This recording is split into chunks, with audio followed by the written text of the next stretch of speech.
تو میں آپ کو کیسے کہوں کہ جی ان کا خلاف جو ہے سعودی کے خلاف بیان تھا، جبکہ ان کا بیان تو سعودی کے بارے میں تھا ہی نہیں، وہ تو پاکستان کے بارے میں تھا، اور پاکستان میں جو انٹرفیئرنس ہوتی رہی ہے باجوہ صاحب جو کرتے رہے ہیں اس کے اوپر ان کا بیان تھا، جس کو نہیں لیکن دیکھیں اس کے سعودی عرب والے کہہ رہے ہیں عمران خان کے بارے میں کہ کس کو اٹھا کے لے آئے. ٹھیک ہے وہ جنرل باجوہ کو گئی کال بقول بشرا بی بی کے، لیکن سعودی عرب والوں نے کہا نا بقول بشرا بی بی کے. تو یہ تو بہت بڑا سفارتی بلنڈر ہے مریم صاحبہ. بشرا بی بی سعودی عرب کے حوالے سے کہا، مطلب کی جانب سے کہا گیا کہ کسی کو بھیج دیا، ہم شریعت ختم کر رہے ہیں، آپ نے کسی کو ننگے پاؤں بھیج دیا. تو ننگے پاؤں آنے والے شخص کے بارے میں سعودی عرب یہ کہہ رہا ہے کہ جی شریعت کے بگاڑ پیدا کر رہے ہیں. یہ آپ ایٹریبیوٹ کر رہی ہیں ایک ایسے ملک سے جو پاکستان کا دوست ہے؟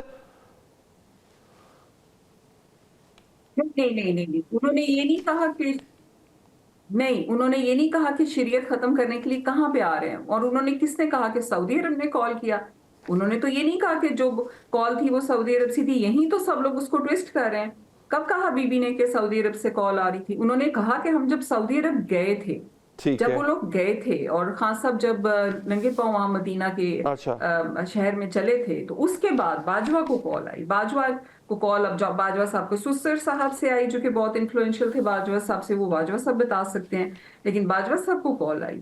بی بی اس کا ذکر کر رہی تھی کہ شریعت ہم پاکستان میں ختم کرنا چاہتے ہیں. سعودی عرب میں تو آلریڈی ماشاءاللہ شرعی نظام ہے، وہاں پہ کیوں کوئی ختم کرنا چاہے گا؟ کہ پاکستان میں وہ نہیں چاہتے. تو کافی سارے لوگوں کو معلوم ہے کہ خان صاحب کا یعنی آپ کہہ رہی ہیں وہ کالیں آئیں، لیکن یہ بشرا بی بی نے کہیں نہیں کہا کہ وہ کالیں سعودی حکام کی طرف سے آئیں. آپ یہ کہنا چاہ رہی ہیں. اچھا لیکن اگر میں آپ کی بات مان بھی لوں مریم صاحبہ، تو اس کے فوراً بعد بشرا بی بی کے اگلے جملے یہ تھے کہ بانی پی ٹی آئی کے خلاف یہودی ایجنٹ کا پروپیگنڈا کیا گیا. اب یہ پروپیگنڈا کون کر رہا تھا؟ یہ پروپیگنڈا باجوہ صاحب کر رہے تھے، کیونکہ اس وقت تو باجوہ صاحب کے عمران خان کے ساتھ بہت سے تعلقات تھے. آپ دوبارہ سنیں.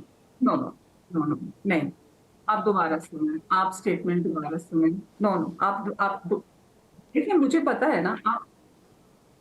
نہیں میں وہی عرض کر رہا ہوں کہ سٹیٹمنٹ میں دوبارہ سنوا دیتا ہوں. ایک کام کرتے ہیں دوبارہ چلوا بھی دیتے ہیں. ٹھیک ہے میں چلوا بھی دیتا ہوں. سٹیٹمنٹ کو مس ریپرزینٹ کر کے جو بول رہے ہیں وہ ویسے سٹیٹمنٹ نہیں ہے. انہوں نے یہ نہیں کہا کہ یہ کیوں ننگے پاؤں یہاں آ گیا، یہ تو ان کی سٹیٹمنٹ میں ہے ہی نہیں. انہوں نے یہ کہا کہ ہم پاکستان میں شریعت، اور کس نے کہا یہ باجوہ صاحب سے پوچھیں. لیکن انہوں نے بی بی نے کہیں پہ اپنے بیان میں یہ نہیں کہا کہ سعودی عرب نے یہ کہا. یہی تو ڈسٹورٹ جو کر رہے ہیں وہ سٹیٹمنٹ کو کر رہے ہیں. تو I am not going to allow anybody to put words in my mouth and say کہ جی انہوں نے یہ کہا. انہوں نے یہ بالکل کہا ہی نہیں ہے. And I'm very strong on that کہ انہوں نے یہ نہیں کہا. تو جو ڈسٹورٹ کر رہے ہیں چلیں ٹھیک ہے، ایجنڈا کیا بلکہ ایک اوپن ایجنڈا ہے. ہم ایک پروڈیوسر صاحب دوبارہ چلا سکتے ہیں ایک دفعہ سعودی عربیہ. تو مریم صاحب میں آپ کی بات علمے کے لیے مان لیتا ہوں، ہو سکتا ہے مجھ سے سننے میں غلطی ہو گئی. ایک دفعہ دوبارہ سنتے ہیں پھر ڈائسیکشن کریں گے. اس کی سنائیں ذرا. جب سب سے پہلے ننگے پاؤں مدینہ شریف گئے تھے، تو جب وہ واپس آئے تھے تو فوراً ہی باجوہ کو کال آنا شروع ہو گئی تھیں کہ یہ تم کیا اٹھا کے لے آیا، ہم اس ملک میں شریعت کا نظام ختم کرنے لگے ہیں اور تم شریعت کے ٹھیکیداروں کو لے آئے ہو. اچھا یہ تم کس کو اٹھا کے لے آئے ہو. ٹھیک ہے، یعنی یہ باجوہ صاحب پہ کالیں آنے لگی جب عمران خان واپس آئے. ہم اس ملک میں شریعت کا نظام شامل کرنا چاہتے ہیں، تم کس کو اٹھا کے لے آئے ہو. اچھا ٹھیک ہے، میں آپ کی یہاں سے بات سمجھ گیا. اگر تو یہ بات سعودیوں نے کی ہوتی تو وہاں تو آلریڈی شریعت کا نظام ہے. پاکستان میں کہا جا رہا ہے کہ ہم اس ملک میں یعنی پاکستان میں شریعت کا نظام نافذ کرنا چاہ رہے ہوں گے نا، لانا چاہتے ہیں، تم کس کو اٹھا کے لے آؤ. اور اس کے بعد عمران خان کے خلاف یہودی پروپیگنڈا شروع ہو گیا. بالکل ٹھیک ہے، میں آپ کا جو لاجک ہے مریم صاحبہ اس میں وزن ہے کہ یہاں بات سعودی عرب کی نہیں ہو رہی ہے. اس کو ایکسکلوڈ کرنا چاہیے. میں پروڈیوسر صاحب سے بھی کہوں گا کہ اگر اس میں کچھ غلطی ہو رہی ہے تو پلیز اس کو دوبارہ ریکٹیفائی کیا جائے کہ اگر اس کو حکومت نے ٹویسٹ کیا ہے کہ یہ سعودی عرب کے حوالے سے بات ہو رہی ہے تو پھر وہ غلط ہوگا. باجوہ صاحب کو کالیں آنے لگیں، اس پہ آ جاتے ہیں. اب ہم پہلے والے حصے کو ہم سمجھ گئے کہ وہ سعودی عرب کے حوالے سے بات نہیں ہو رہی تھی، وہ پاکستان کے حوالے سے بات ہو رہی تھی. اس کا سعودی عرب سے کوئی لینا دینا نہیں ہے. بالکل ٹھیک ہے.